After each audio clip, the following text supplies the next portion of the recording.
ಮಾಡ್ತಾಯಿದ್ದಾರೆ. ಈಗಾಗಲೇ ಎಲೆಕ್ಷನ್ ಕಮಿಷನ್ನ ಬಿಹಾರದಲ್ಲಿ ಈ ಕೆಲಸವನ್ನು ಮಾಡಿದೆ. ಬಿಹಾರ ಒಂದು ದೊಡ್ಡ ಎಕ್ಸಾಂಪಲ್ ನಾವು ಮಾಡಿದ್ದೀವಿ.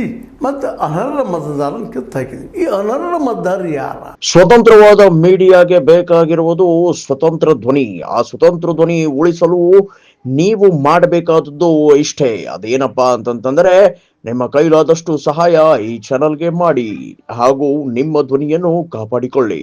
ಹೊರಗೆ ದೇಶದ ಬಂದವರು ಮತ್ತೆ ಅವ್ರನ್ನ ಕಿತ್ತು ಹಾಕ್ತೀವಿ. ಅದನ್ನು ಯಾವ ಆದ್ಮೇಲೆ ಡಿಸೈಡ್ ಮಾಡ್ತೀರಿ ಅಂದಾಗ ಅದಕ್ಕೆ ಅವರಲ್ಲಿ ದಾಖಲಾತಿಗಳು, ಅದರಲ್ಲೂ ಆಧಾರ ನಾವು ಹಿಡಿದಿಲ್ಲ, ಉಳಿದು ಇರಬೇಕು. ಒಂದು 11 ಡಾಕ್ಯುಮೆಂಟ್ಸ್ ಕೊಡ್ತಾರೆ.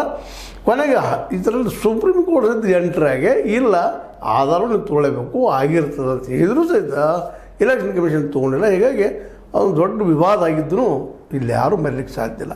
ಯಾಕಂದರೆ ಸ್ವತಃ ಕಾಂಗ್ರೆಸ್ ಹೇಳ್ತದೆ ಏನಪ್ಪ ಅಂತಂದ್ರೆ ಕಾಂಗ್ರೆಸ್ ಆರೋಪ ಮತ್ತು ವಿರೋಧ ಪಕ್ಷದೆಲ್ಲನೂ.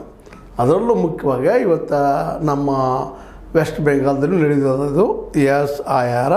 ಅಲ್ಲಿ ನಮ್ಮ ಮಮತಾ ಬ್ಯಾನರ್ಜಿಯವರು ಇದನ್ನು ಪೂರ್ತಿಯಾಗಿ ವಿರೋಧ ಮಾಡ್ತಾಯಿದ್ದಾರೆ. ಅಲ್ಲಿ ಗೌರ್ಮೆಂಟ್ ಏನಪ್ಪ ಅಂದರೆ ಇದು ರಕ್ತಪಾತಕ್ಕೆ ಕಾರಣ ಆಗ್ಬೋದು ಅಂತೇಳಿ. ಅಂದರೆ ಕೆಲವೊಂದು ಜನರನ್ನು ಇವರು ನಮ್ಮವರಲ್ಲಪ್ಪ ಬಾಂಗ್ಲಾದೇಶವರು ಮತ್ತೊಂದು ದೇಶವರು ಅಂತೇಳಿ ತೆಗೆದು ಹಾಕೋ ಸಾಧ್ಯತೆಗಳಿದ್ದಾವ ಅನ್ನುವಂಥ ಭಯನ ವ್ಯಕ್ತಪಡಿಸಿದ್ದಾರೆ. ಅಂದರೆ ಇಲ್ಲಿದ್ದಂಥ ಮತದಾರನ ಕಿತ್ತು ಹಾಕ್ಬೋದು ಇವರು. ಯಾಕೆಂದರೆ ವೆಸ್ಟ್ ಬೆಂಗಾಲ್ದಲ್ಲೇ ವಿಶೇಷ ಬಂಗಾಲದ ಜನ, ಬಾಂಗ್ಲಾದೇಶ ಜನ ಬಂದಿರ್ತಾರೆ. ಅವರು ಇಲ್ಲಿ ಉಳಿದಾರ. ಅವರ ಹೆಸರನ್ನು ಡಿಟೆಕ್ಟ್ ಮಾಡಬೇಕು ಅನ್ನೋದು ಒಂದು ಸೂಕ್ಷ್ಮವಾದ ಅಜೆಂಡಾ. ಆದಷ್ಟು ಮುಸ್ಲಿಂ ಹುಡುಗರು ಕಡಿಮೆ ಮಾಡೋದು ಇರ್ಬೋದು ಇಲ್ಲ ಅಂದರೆ ಸಂಶಯ ವ್ಯಕ್ತಪಡಿಸ್ತಾ ಇದ್ದಾರೆ ಈ ಇಂಡಿಯಾ ಸಂಘಟನೆಯ ವಿರೋಧ ಪಕ್ಷದ ನಾಯಕರು.